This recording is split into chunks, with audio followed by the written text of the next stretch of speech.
Good morning dear student. कल की class में आपसे चर्चा की गई कि राजनीतिक संस्कृति की कौन कौन सी विशेषताएं हैं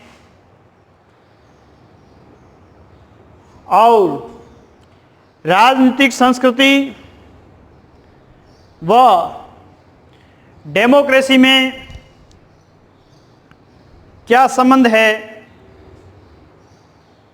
एक महत्वपूर्ण किताब जिसके बारे में हमने पढ़ा था 1963 के अंदर लिखी गई थी, आमंड व वर्बा की पुस्तक the civic culture political attitude democracy in 5 nation.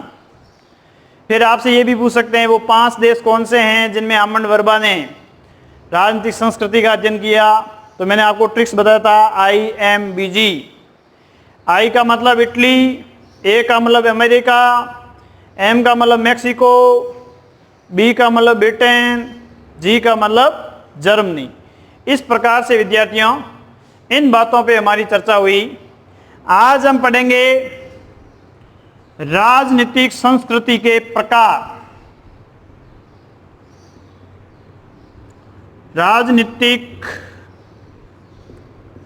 संस्कृति के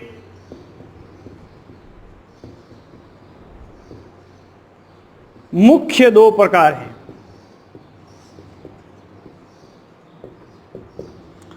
मूल रूप से अगर राजनीतिक संस्कृति को देखा जाए तो 2 प्रकार देखने को मिलेंगे। नई पाठ्यक्रम के अंतर्गत विद्यार्थियों ये मुख्य प्रकार हटा दिए गए हैं, लेकिन अभ्यास प्रश्नों में ये मुख्य प्रकार का क्वेश्चन आया हुआ है, तो अपने को इसमें किसी प्रकार का वो नहीं देखना है कि भाई हटा दिया है, सर कहाँ से पढ़ा रहे हैं। जब प्रश्न आया हुआ है तो वो प्रश्न बनाने वाले, पेपर बनाने वाले ने अगर अभ्यास प्रश्न से कोई पेपर प्रश्न दे दिया तो हमारे तो सीधा 4 नंबर का नुकसान हो जाएगा। इसलिए पाठ्यक्रम में भले ही मत हो, लेकिन है ये मुख्य प्रकार दिए हुए हैं, तो मुख्य प्रकारों को भी याद रखना जरूरी है। जिसमें सबसे पहला प्रकार है विद्यार्थियों अभिजन संस्कृति। अभिजन संस्कृति 2 प्रकार ही है, एक है अभिजन संस्कृति और एक है जनसाधारण की संस्कृति। शक्ति सत्ता वेदता के अंदर हमने एक सिद्धांत पढ़ा था, विशिष्ट वर्गीय सिद्धांत, जिसमें विल्फ्रेड पेरेटो, मिचेल्स वो विद्वान थे।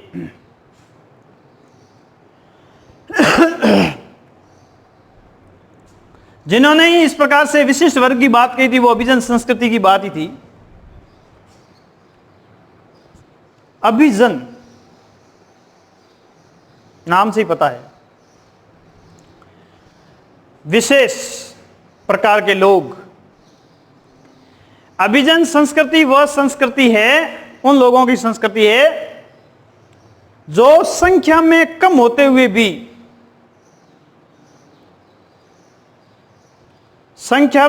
होते हुए भी महत्वपूर्ण सामाजिक व राजनीतिक अधिकार रखते हैं तथा सरकार में नियम बनाने में अपनी महत्वपूर्ण भूमिका निभाते हैं। ऐसे लोगों की संस्कृति को क्या बोलते हैं? अभिजन संस्कृति बोलते हैं। संख्या में कम होते हैं, जैसे पहले क्षत्रिय वर्ग के लोग थे, पूरे हमारे देश में शासन करते थे, लेकिन वो संख्या में क्या थे? कम थे। राजा महाराजा तो संख्या में कम ही थे, लेकिन राजा महाराजा का आदेश वहां की जनता पूरे शासक की, जैसे शासक आदेश मानते हैं वैसे मानती थी। महत्वपूर्ण भूमिका थी उनकी, महत्वपूर्ण स्थिति थी। राजनीतिक दृष्टि से देखें, समाज में देखें, नीति निर्माण में महत्वपूर्ण भूमिका, लेकिन संख्या में वो भले ही कम हो, लेकिन चलती उनकी ज्यादा है। सत्ता में हमेशा वही बने रहते हैं। आज के समय में देखा जाए तो ये नेता लोग ब्यूरोक्रेसी, ये भी किस प्रकार की संस्कृति में आते हैं? अभिजन संस्कृति में आते हैं। जैसे वही वेशभूषा इनमें देखने को मिलेगी, भले बीजेपी का लीडर हो, भले कांग्रेस का हो, ठीक है ना, सफेद कुर्ता और पायजामा, सर्दी के समय कोटी सूट वूट ये पहनना। अब कांग्रेस वाले गए, बीजेपी वाले आए, बीजेपी वाले गए, कांग्रेस वाले आए, अब वो सत्ता में बने रहते हैं, ये गया तो ये आया, ये आया तो ये गया। इस प्रकार से उनकी जो संस्कृति है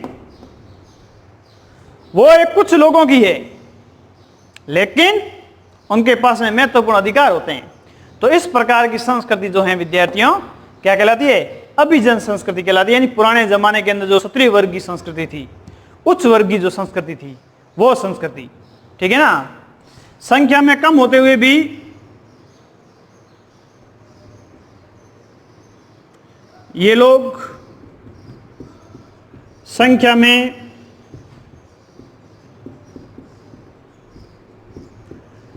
कम होते हुए भी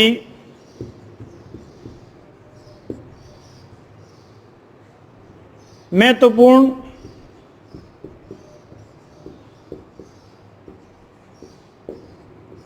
राजनीतिक व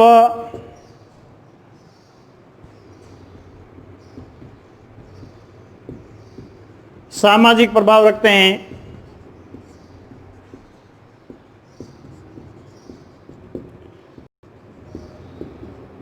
नीति निर्माण व सरकार में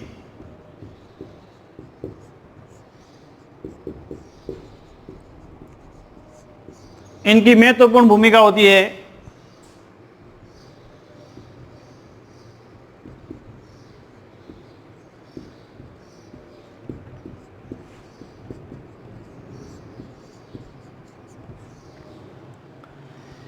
यानी ये लोग संख्या में कम होते हुए भी महत्वपूर्ण राजनीतिक व सामाजिक प्रभाव रखते हैं। नीति निर्माण व सरकार में इनकी महत्वपूर्ण भूमिका होती है।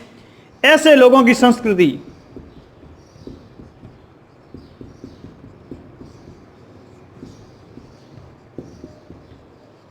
क्या कहलाती है? अभिजन संस्कृति कहलाती है। क्या कहलाती है? अभिजन संस्कृति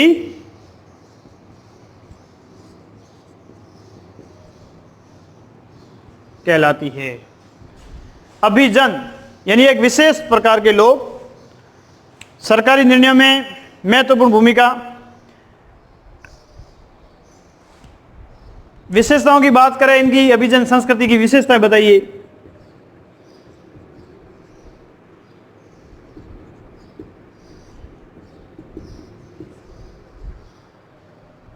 इस संस्कृति के लोगों का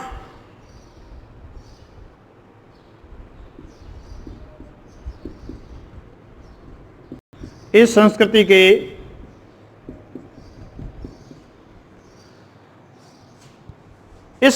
के अगर लोगों की बात करें विद्यार्थियों, तो सोचने जीने का तरीका अधिक विश्वसनीय होता है। इस संस्कृति के लोगों का सोचने व जीवन जीने का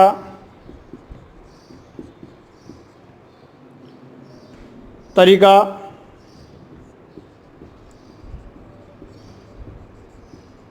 विश्वसनीय होता है। क्यों होता है विश्वसनीय? खास प्रकार के लोग होते हैं, इसलिए सोचने का तरीका विश्वसनीय होता है। लोग इनकी बातों पे विश्वास करते हैं। जैसे नेता लोग हैं, भले उम्र में कम हो। अब जैसे कैलाश जी की बात करें, राज्य कृषि मंत्री है। जब ये हारे हुए विधायक थे तो समाज में इनका क्या रेपुटेशन था, और आज जब ये मंत्री है तो इनका क्या रेपुटेशन है? अरे कैलाश जी आगे आओ साहब, आगे आओ, आगे बैठो। और जब हारे हुए थे, अरे कर्नल साहब आप आगे आओ, कैलाश जी उधर बैठ जाएंगे पीछे, कोई बात नहीं, है ना। यानी इनके सोचने और जीवन जीने का तरीका लोगों को क्या लगता है? विश्वसनीय लगता है कि हाँ भाई, ये लोग कहेंगे ये बात सही है, ये समाज के हित के लिए कुछ कर सकते हैं। और अभिजन संस्कृति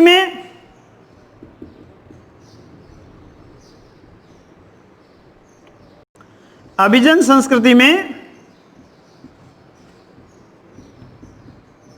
एक रूपता होती है।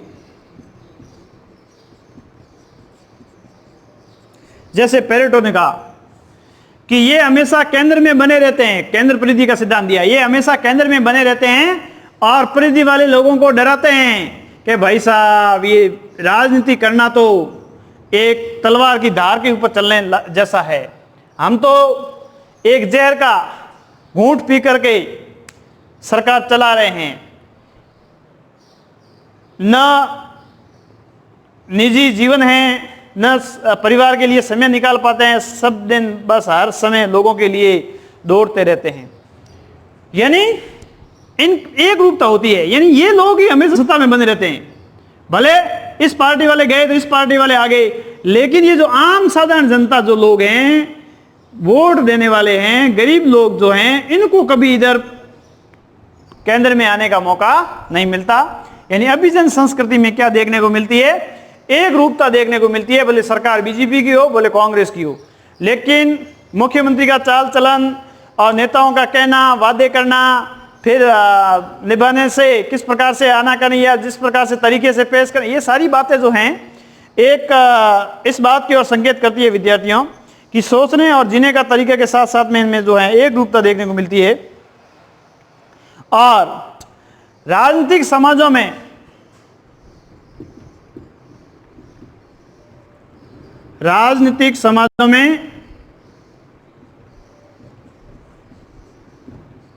अभिजन संस्कृति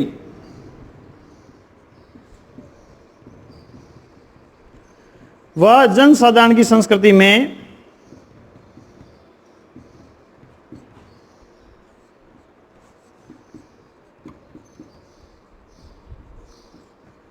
अंतर देखने को मिलता है, अंतर देखने को मिलता है। अगर पॉलिटिकल सोसाइटी की बात की जाए विद्यार्थियों, तो इसके अंदर जो अभिजन संस्कृति है उसमें और जनसाधारण की जो संस्कृति है उसमें आपको क्या दिखाई देगा? दोनों में विशेष तौर पे अंतर दिखाई देगा। और अभिजन संस्कृति उन लोगों से भिन्न है जिन्हें हम सीमित सहभागी समझते हैं। अभिजन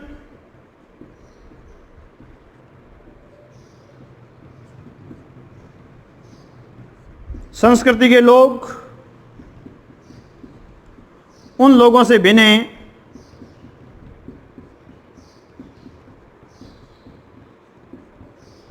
जिन्हें हम सीमित सहभागी समझते हैं। सीमित सहभागी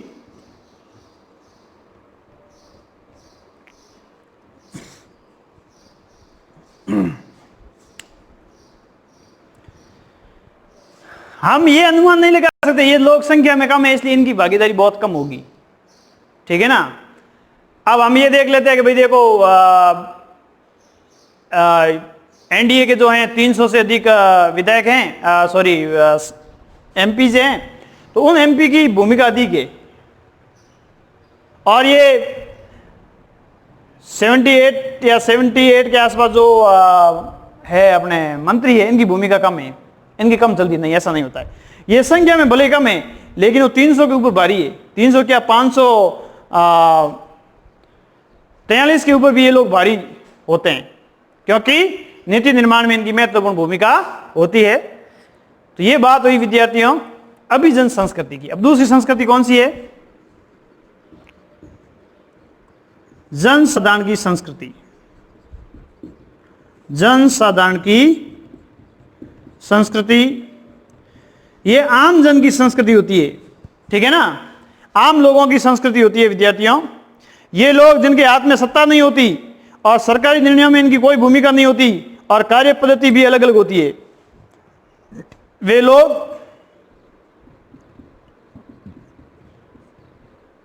जिनकी सत्ता में कोई भागीदारी नहीं होती,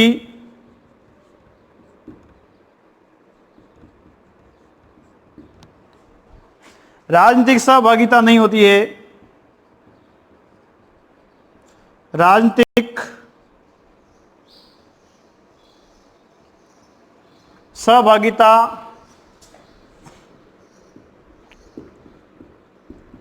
नहीं होती है, जीवन शैली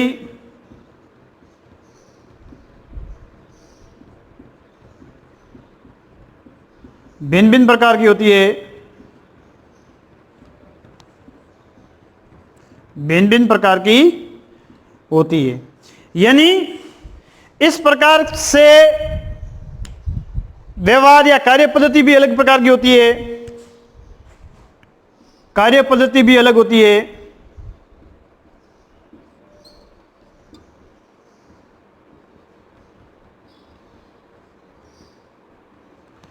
ये जनसाधारण की संस्कृति होती है।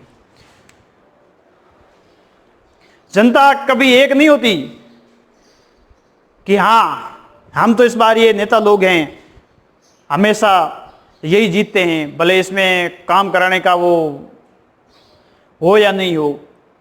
कई बार देखते हैं कि भले हार जाए जीत जाए, एक पार्टी से वही खड़े हो रहे हैं 20-25 साल से, लोगों को वो वोट दे दे के उब जाते हैं।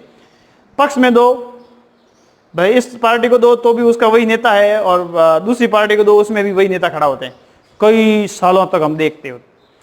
यानी ये जनसाधारण की संस्कृति लोगों में इतनी एकता नहीं होती है। वो ये नहीं कहते कि नहीं हम तो इस बार साधारण व्यक्ति एक आम आदमी को खड़ा करेंगे, उसको जीता देंगे, नहीं। क्योंकि अपनी अपनी डबली, अपने अपने राग, उनके तौर तरीके जो होते हैं विद्यार्थियों, वो एक अलग अलग होते हैं, और कार्य पद्धति लोगों की अलग अलग होती है, एक जनसाधारण की होती है, संख्या में बहुत होते हैं, लेकिन इनमें कोई एकता नहीं होती, ना कोई इनका संगठन होता है, ठीक है ना, ताकि जो है हम पूरा संगठन बना करके जो है एक जनसाधारण को ही आगे करे, ऐसा देखने को नहीं मिलता। तो ये मुख्य संस्कृतियों के प्रकार है विद्यार्थियों, अभिजन संस्कृति व जनसाधारण की संस्कृति।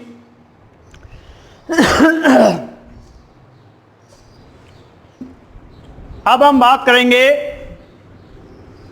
और विद्वान जिन्होंने राजनीतिक संस्कृतियों के प्रकार बताए, जिसमें सबसे पहला वर्गीकरण है विद्यार्थियों आमंड व वर्बा का। आमंड व वर्बा का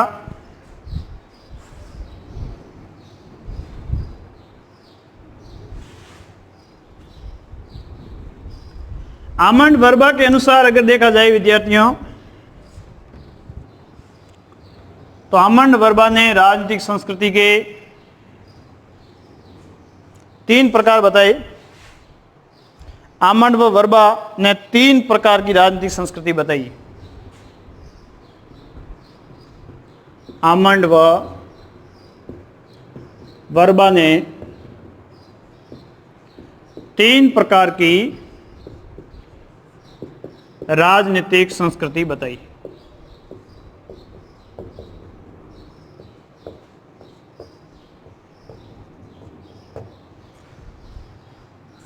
सबसे पहली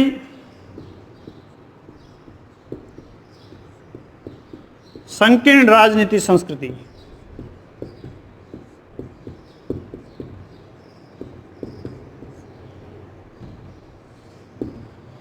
संकीर्ण राजनीति संस्कृति से तात्पर्य यह है विद्यार्थियों, राजनीतिक मुद्दों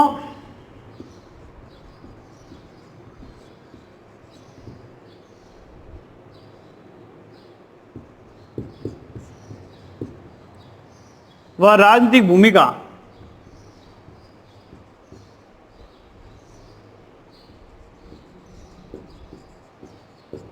भूमिका की जानकारी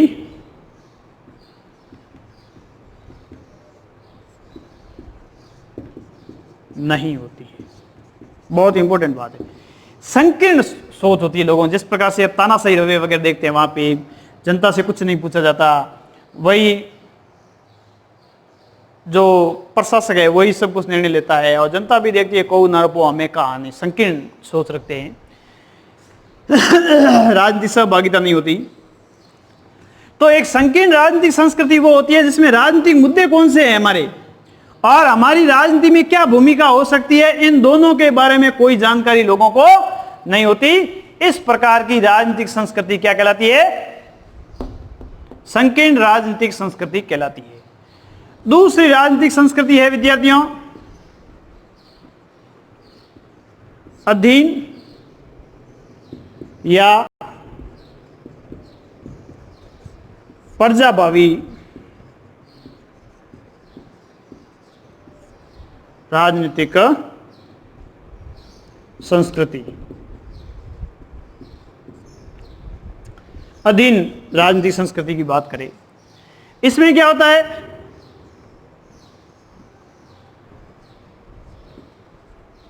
राजनीतिक मुद्दों की जानकारी होती है,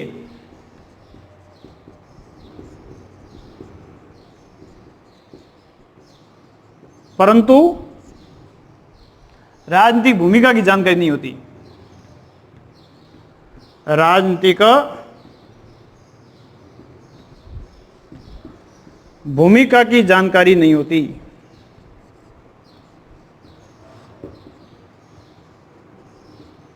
दो बातें याद रखनी है, एक तो राजनीतिक मुद्दे और एक राजनीतिक भूमिका।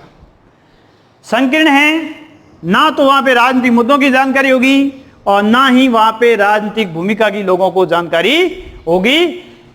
जो किया वही सही, ठीक है ना, हमें कुछ पता नहीं है। या लोगों को जो हैं राजनीतिक मुद्दों की जानकारी तो होती है, लेकिन उनकी भूमिका क्या है इसमें, वो कैसे चेंजेस कर सकते हैं, सरकार को कैसे दबाव में ला सकते हैं, ये जानकारी नहीं होती। जैसे संकीर्ण में तो तानाशाही रवैया होता है, जैसे उत्तरी कोरिया की बात करें।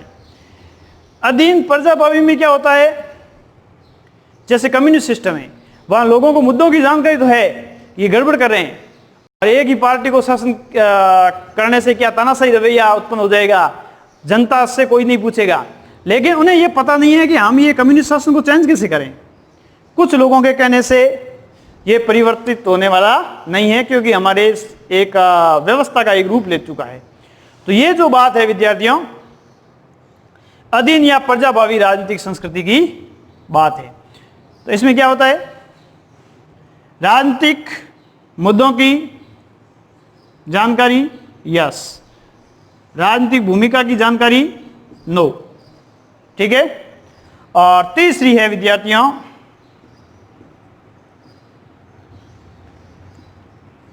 सहभागी राजनीति संस्कृति। ये डेमोक्रेटिक देशों में देखने को मिलती है। राजनीतिक मुद्दों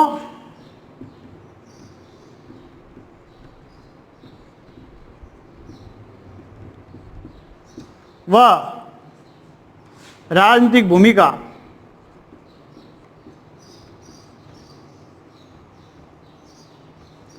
दोनों की जानकारी होती है।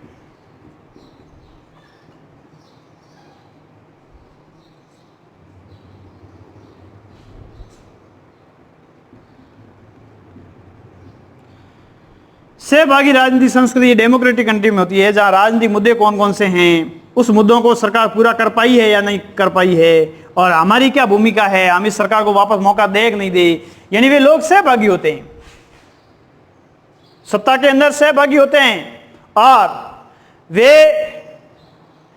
ये बल रखते हैं कि अगर सही निर्णय नहीं लिया जा रहा है तो हम इनसे समय से पहले सरकार को अपदस्थ कर दें, बर्खास्त कर दें।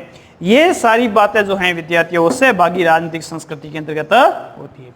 इसी आमंड व वर्बा के जैसा ही एक वाइसमैन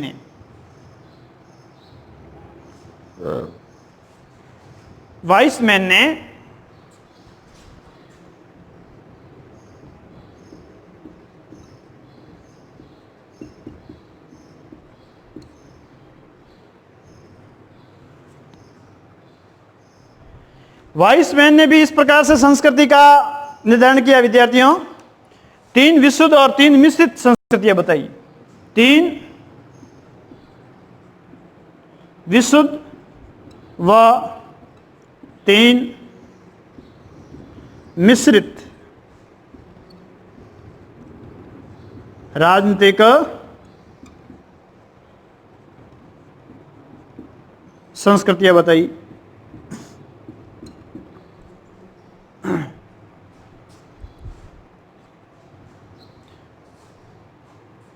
विशुद्ध की बात करें तो वही सेम विशुद्ध,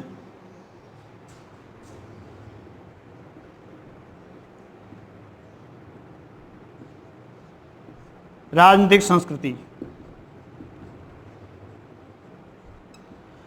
तीनों रूप वही देखने को मिलेंगे, संकीर्ण और पराधीन या अधीन, और तीसरा सहभागी।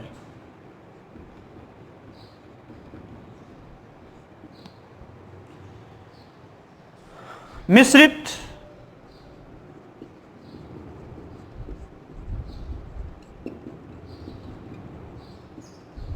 मिश्रित की बात करें तो इन तीनों को आपस में मिला दो,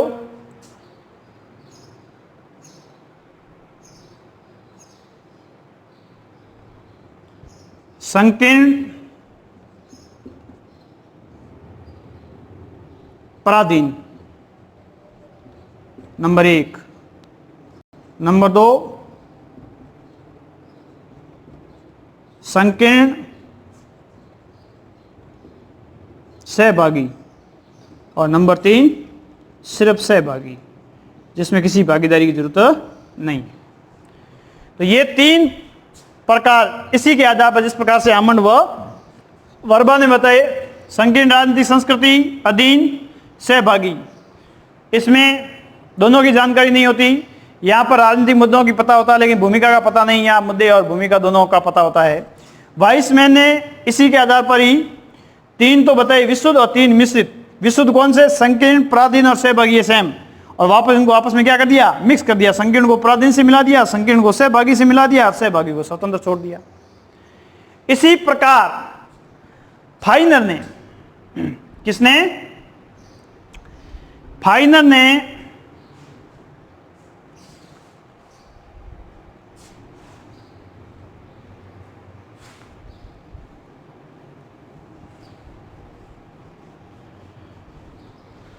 फाइनर एक विद्वान है विद्यार्थियों। सैन्य भूमिका के आधार पर फाइनर ने सैन्य भूमिका के आधार पर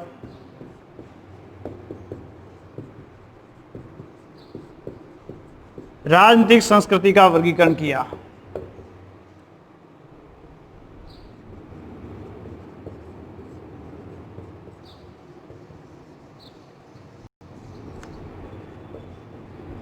फर्स्ट ग्रेड में क्वेश्चन आया विद्यार्थियों, ऐसा कौन सा विद्वान है जिसने सैन्य भूमिका के आधार पर राजनीतिक संस्कृति का वर्गीकरण किया? एकमात्र विद्वान है विद्यार्थियों जिसने सैन्य भूमिका के आधार पर, आज तो शासन के आधार पर किया गया, लेकिन फाइनर ऐसा व्यक्ति है जिसने सैन्य भूमिका के आधार पर राजनीतिक संस्कृति का निर्धारण किया। उसमें 3 देखते हैं। नंबर 1 परिपक्व,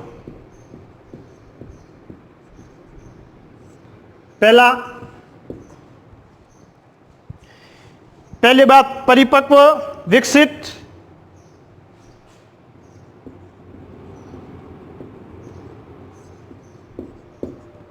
निम्न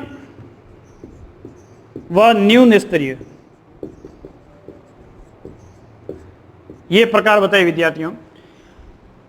परिपक्व भूमिका वो होती है जो सेना अपना काम जानती है। जैसे प्लेटो ने कहा था कि प्रत्येक व्यक्ति अपना कार्य करे या प्रत्येक वर्ग अपना काम करे, दूसरे वर्गों की कार्यों में हस्तक्षेप नहीं करे। ऐसा एक परिपक्व होता है जो सेना अपनी भूमिका को बखूबी जानती है लेकिन शासन के कार्यों में बेवजह हस्तक्षेप नहीं करती है। विकसित अवस्था में भी, यह भी विकसित अवस्था होती है जहां आधुनिक सुविधाओं से सेना विकसित होती है लेकिन वो अपनी मैच्योरिटी दिखाती है। और तीसरी जो है निम्न व न्यून स्तरीय होती है जहां पर समझ कम होती है। ठीक है ना, अगर मौका आए तो सत्ता पर भी कब्जा करने में ये लोग नहीं चूकते। तो इस प्रकार से विद्यार्थियों फाइनर ने जो है सैन्य भूमिका के आधार पर राजनीतिक संस्कृति का वर्गीकरण किया।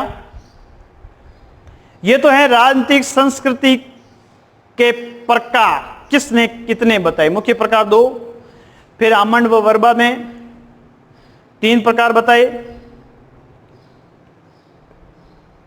संकीर्ण, अधीन, सहभागी, वापस ऐसे ही 22 मैंने 3 प्रकार बता दिए, विशुद्ध और 3 मिश्रित, इन्हीं को मिला करके। और फाइनल ने परिपक्व, विकसित और निम्न व न्यून स्तरीय प्रकार बताए। अब आमंड की बात महत्वपूर्ण है विद्यार्थियों, जिन्होंने राजनीतिक व्यवस्था के आधार पर राजनीतिक संस्कृति के प्रकार बताए थे। इसके बारे में हम चर्चा जो है कल करेंगे, और आधुनिक राजनीतिक संस्कृति के प्रकार भी वो उसी के अंतर्गत आते हैं। Thank you all of you.